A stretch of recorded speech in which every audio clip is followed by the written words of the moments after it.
Salut à tous, on se retrouve aujourd'hui pour un nouveau déballage d'un smartphone chinois, cette fois-ci qui vient de la boutique Geekbuying. Donc c'est un téléphone pré-plancher, pré-plancher 50 euros avec la 4G. Et c'est un téléphone dont j'ai repéré, c'est un abonné qui m'a... J'ai repéré le nom de... Enfin voilà, c'est un abonné, on ne sait plus de quoi on discutait par commentaire. Et j'ai repéré ça dans les commentaires. Un abonné qui disait non, non, tu vas sur ce site-là, il y en a un à 50 boules, c'est lui le meilleur rapport prix. Il a réagi, je pense, à un guide d'achat que j'avais fait. Donc du coup, je me suis dit, pourquoi pas le tester. Un téléphone 4G à 50 euros, avec des specs plutôt impressionnantes pour le prix. Je me suis dit, allez, on teste. Donc, ils m'ont donné un adaptateur européen. China Mobile A3S. Donc China Mobile, c'est la marque. Alors ce qui est marrant sur leur fiche technique, c'est qu'ils comparent ce téléphone au Redmi 4A, je crois. Ils comparent au Redmi 4A. Et apparemment, il a l'air pas de mal pour le prix. Un prix plancher quand même. Donc dans la boîte, on va voir d'abord le téléphone. On va d'abord ouvrir le téléphone.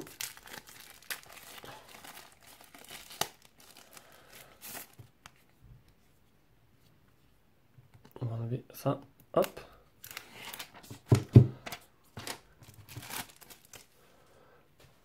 On enlève. Il y a encore un film à l'avant. On va essayer de l'enlever. Ah, du coup, on n'a plus de film à l'avant. Donc, China Mobile A3S, un téléphone tout en plastique, le port jack, le tiroir SIM, le capteur d'empreinte, l'appareil photo à l'arrière. On va essayer de pas vous éblouir un peu. Et le flash LED. En dessous, il y a un port type C. Non, pas un port type C, un port micro USB. Donc, est-ce qu'il va bien s'allumer? Ah, lui, il s'allume directement. A3S. Donc, dans la boîte, qu'est-ce qu'on a? Donc ça, c'est un téléphone, par contre, qui est réservé au marché chinois. Donc, il n'aura pas toutes les bandes souhaitées. On va voir, mais bon, pour le prix. Voilà. Bon, ces chargeurs, ces adaptateurs-là, j'ai pas confiance du tout. Franchement. Le câble de rechargement. Le trombone. Et c'est tout. Donc, pas de coque fournie avec.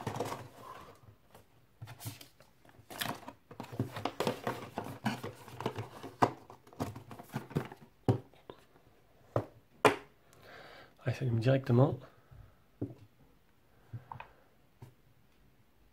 Je disais au niveau des icônes, j'ai été coupé par, vous savez, la formule qu'on dit pour que Google s'allume. Alors déjà, l'écran, il est pas mal. L'écran est pas mal. Ouais, non, mais même les icônes, c'est proche de la ROM de Xiaomi, c'est hallucinant. L'écran est vraiment pas mal, il réagit bien. Wallpaper, widget, effet. Une petite surcouche. Avec plutôt sympa. Le flash. Notification. J'ai même pas regardé avant de l'acheter si le téléphone il était multilangue. Ajouter un langage. Il a l'air d'être multilangue, ça c'est plutôt bien. On met le français France.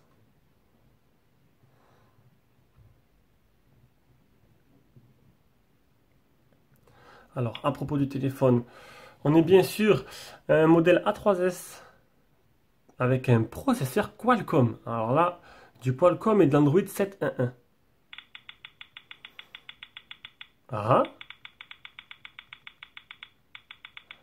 Ah, c'est là. Les options pour les développeurs. C'est super actif, franchement. Ah merde, je me suis trompé. C'est vraiment étonnant là. Parce que vous allez voir le prix, je crois que c'est 50 boules le prix. On a rarement eu ça pour un prix de 50 euros. Langue saisie, home screen, launcher style, business, suite, défaut. Il a l'air d'avoir pas mal de petites options sympas. Home screen, data application, système impression setting, via fly, one shot. Alors là, vous verrez ça dans le test. Le capteur d'empreinte. Allez.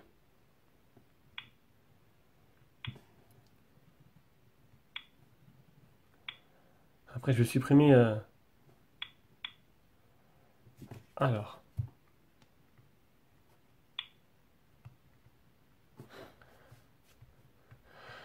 Déjà, la prise en main, elle est vraiment pas mal pour l'instant. Ah, ça y est. Ben, empreinte, empreinte A. Allez, capteur d'empreinte. Sécurité. Donc ça, source inconnue, j'en aurais peut-être besoin.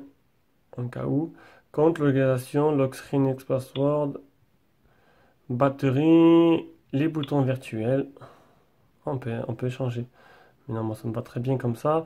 L'affichage. L'adaptation de luminosité, elle y est. Le confort des yeux, ça c'est plutôt bien. Elle y est aussi. Ça c'est bon. Pendant l'instant, on approche du sans faute là. Il est tout en français. Alors on va supprimer tous ces trucs un peu moches. Allez, on va tester le capteur d'empreinte pour commencer.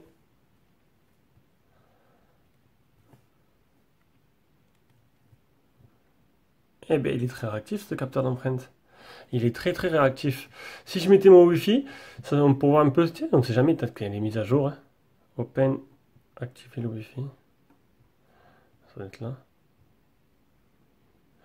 Allez, on va rentrer le Wi-Fi. Donc ça y est, le Wi-Fi est mis.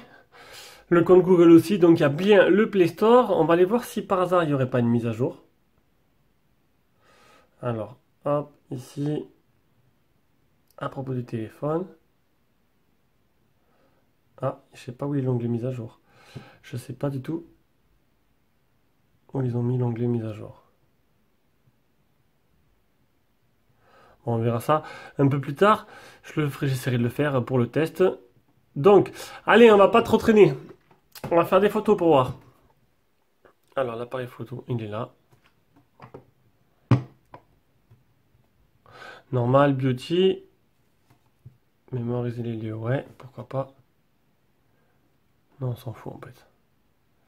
Donc, dans les paramètres, HDR automatique. Non, HDR activé, phase d'éjection, réduction des yeux rouges, gris de la stade de location, 1, vidéo, taille de l'image, 16 neuvième, allez, 16 neuvième, c'est pourquoi? C'est pour l'avant ça, 16 neuvième, 4 mégapixels. Allez, on va voir ce que ça donne. Autofocus assez rapide.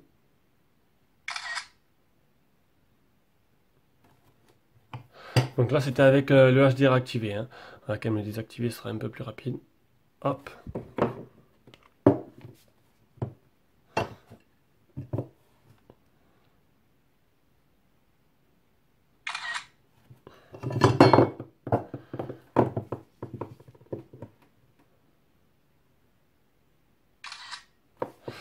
Alors, voyons voir un peu ce que ça donne.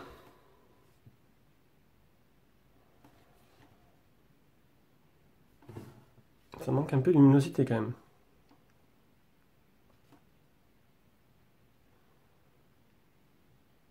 Voilà. C'est pas trop mal. Ça n'a pas l'air... Oh, c'est pas mal du tout même. Pour le prix, il a l'air de bien se défendre. Ça, c'est un mode HDR. Franchement, pas déçu. Pas déçu pour le moment du téléphone. Donc, on va aller voir directement le prix pour confirmer qu'il fait bien 50 euros. Et voilà, on va aller voir un peu les prix des caractéristiques sur Geekbuying. Alors, ce A3S qui a légèrement augmenté, je trouve. Ou que, en fait, non, je me suis trompé, il était plutôt à 60 euros. Donc 59, 61, 61. Il y a des coques, il y a des verres trempés. On va prendre le moins cher à 59 euros. Alors, 59 euros. Mais 59 euros, c'est vraiment. C'est au ras des pâquerettes. Hein. Et en plus, il n'est même pas en stock. Il faudra voir les autres modèles si il y en a un qui est en stock. Au moins que je vous mette un lien d'achat, quoi. Pour au moins vous faire profiter de ce téléphone si ça vous intéresse. Alors, un écran 5,2 en 2,5D en 720p. En Android 7.1, un Snapdragon 425 avec un Adreno 308, 2 et 16 Go de RAM. Non, 2 Go de RAM, 16 Go de mémoire interne, 128 Go, on peut mettre jusqu'une carte SD 128 Go, un appareil photo 8 à l'arrière et 5 à l'avant. Alors les bandes là, ça va être différent. Merde, faudrait que je vois un peu. Alors un écran 5.2, 2,5D, 2 Go, 5 et 8, Android 7, capteur d'empreinte, 2800 la batterie, un écran incurvé un peu, enfin incurvé, légèrement arrondi sur les côtés là. Ça on l'a vu. Support de la 4G. Ah, oh là, Voltage HD, faudrait que je le voie ça quand je mettais ma puce. Donc la 4G, on peut faire il y a le mode pour passer les appels avec la 4G. Et ça, c'est plutôt pas mal, c'est très rare. Alors, là, voilà, c'est là qu'il compare. Il compare avec le le Redmi 5A, carrément. Alors, pour les bandes, donc système multilangage. Donc, pour les bandes 3G, on a la B1, B2, B5. Alors, j'irai voir un peu plus profondément ce que ça, les cas à quoi elles correspondent. Et la 4G, on a la B3, B7, c'est tout. C'est un peu limité, peut-être, au niveau des bandes. J'essaierai, je vous dis pendant le test, hein, là, je suis un peu pris, un peu pris à dépourvu. Pendant le test, j'irai voir, à quelle elles correspondent. Donc, c'était le déballage du China Mobile A3. C'est un téléphone à 60 euros qui fait 4G et qui a l'air plutôt pas mal avec du Qualcomm en plus. C'est plutôt impressionnant. Plutôt impressionnant. Mais bon, je pense qu'on sera bridé au niveau des bandes, hein. Et bon, j'ai les bandes 3, je me demande si les bandes 3G, il n'y en a pas qu'une sur deux. Et bandes 4G, je crois qu'il n'y en a qu'une ou deux, enfin, deux sur quatre. Oh, ben, on fera avec après pour le prix. Ça peut toujours dépanner. Allez, je vous fais des gros bisous et on se retrouve pour le test très prochainement.